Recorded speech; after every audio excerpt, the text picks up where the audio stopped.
આજની વાર્તાનું નામ છે રાજાની ચતુરાઈ. એકવાર જંગલના સિંહ રાજાને યુદ્ધ માટે જવાની નોબત આવી. તેથી તેણે બધા પશુઓને ચર્ચા કરવા ભેગા કર્યા.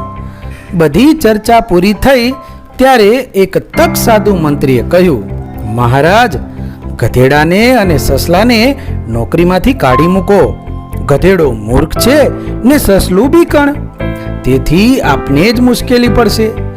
આ સાંભળી સિંહ કહે, તમારી વાત સાચી છે, પણ તેમનામાં બીજી શક્તિ પણ છે.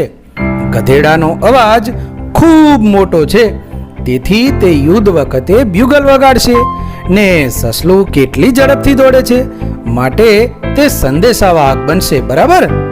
બધાને આ વાત ગળે ઉતરી ગઈ. બધા રાજા સિંહના વખાણ કરવા લાગ્યા. આ રાજા સાચો, જેવી જેની શક્તિ તે પ્રમાણે કામ આપે. તક સાધુ મંત્રી ચૂપચાપ જતો રહ્યો. તો બાળ દોસ્તો, વાર્તા સાંભળવાની મજા આવી ને? કેવી લાગી વાર્તા?